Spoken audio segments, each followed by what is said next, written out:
They're dropping us off at a remote Alaskan island with nothing but a plan to brew some beer. We don't have a plan. They're just dropping us off at a remote Alaskan island. Got some bread for some sandwiches, some birch syrup, got some sourdough starter. We probably don't have what we need to make beer just yet, but we've got what we need to make kvass. What's a kvass? It's a Russian-inspired bread beer. We can take our rye bread, hydrate it, add the yeast to it, and create a yeast starter that we will then pitch into our wort to ferment it. There you go. First thing we gotta do is we have to break all that bread apart, and we have to make ourselves a nice little slurry that we can then pitch the yeast into. Does anyone else want to taste some of this? It's lovely. It looks like a pants disaster. All right, let's get the yeast in there. While it's not brewer's yeast, sourdough yeast works the same way.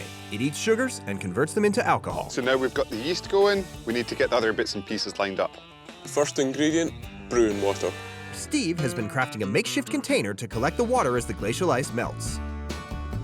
Will you guys handle the spruce tips? I'll take care of the ice. Great. Let's go. Let's go. Leaving Steve behind to manage the ice melt, the guys set off in search of their wild hop substitute.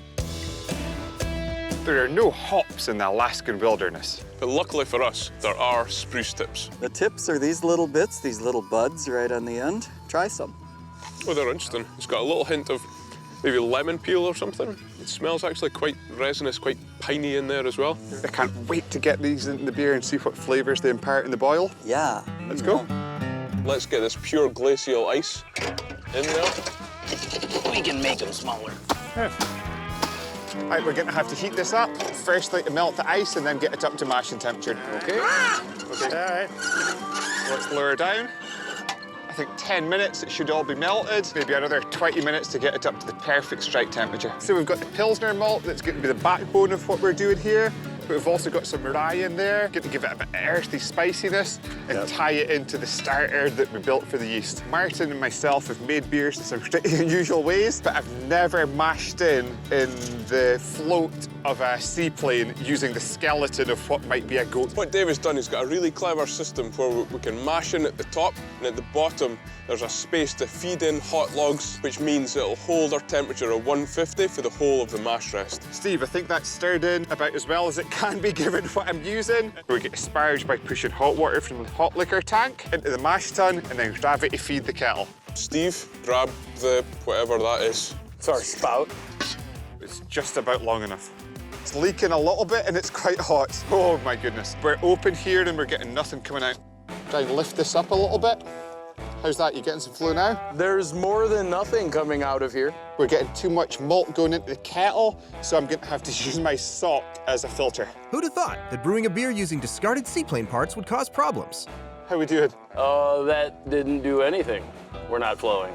Maybe we should pour all of that mash into the COOLSHIP just to clear things up, and then we can start transferring it again. The guys decide to abandon the transfer tubes in exchange for dumping it into the COOLSHIP, which will act as a temporary holding tank for the wort. Martin, I would like to use your socks. You two will have to lift that, and I'll have to hold this. Okay, let's go. Further in. Oh, it's hot. Textbook, huh? Okay, let's stop a second, James. Squeeze the out of that. Not exactly the most conventional way to get the wort into the kettle, but when was the last time we did anything conventional? Let's get this fire stoked up again and bring our wort to the boil. Oh, nice, Steve. You're really getting that fire going instantly. Oh, nice. Steve, you did a phenomenal job with the fire. We're now actually boiling. We'll just add the spruce tips that you guys foraged up with, Bill. Smells like a forest fire. Yeah. Which it might technically be. We've got the tips in. Let's get this lid back on the kettle. After 60 minutes, we're going to kill the boil and add the syrup. Sounds good.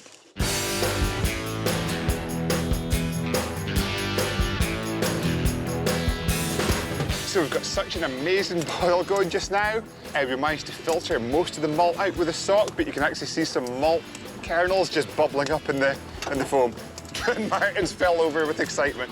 So they don't boil off too much water. The guys need to kill the fire before adding the birch syrup. Okay, well, let's get this fire out without getting the salt water into the kettle. I'll do my best.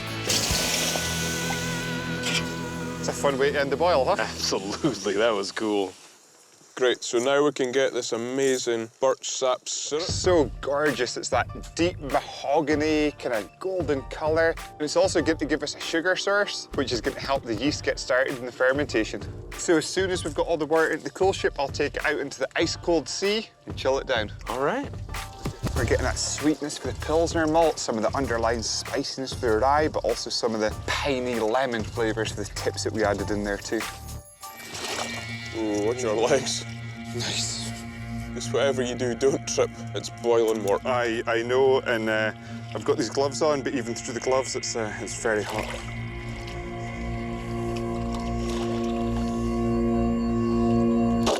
Yep.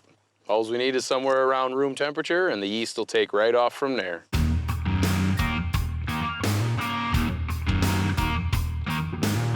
James, how's the temperature of the wort? Using the very scientific instrument that is my middle finger, I think it's optimal. Let's pitch in some of this starter culture. Beer's been made now for 10,000 years, but I'm pretty sure no one's ever done anything quite like this before. Just look at the setting. It's so gorgeous. We're surrounded by these huge, imposing, snow-capped mountains, the vast, dense Alaskan forests, and wide open plains of sea. And not another human in sight. Steve and me. And some camera crew. Apart from everyone here, no We one. are alone. Completely isolated. To the ultimate Alaskan survival beer. Cheers. We love this beer, but ultimately it's not for us to decide if it's good or not. It's for you guys, so let's taste it and see what you think. We've just tasted our ultimate Alaskan survival beer. What did you think of it? There's like a caramel note to it, but then it kind of melts off into like a bit of a berry, but a spruce as well. It does taste like Alaska, I must say. Crisp and fresh and sunshiny outdoors.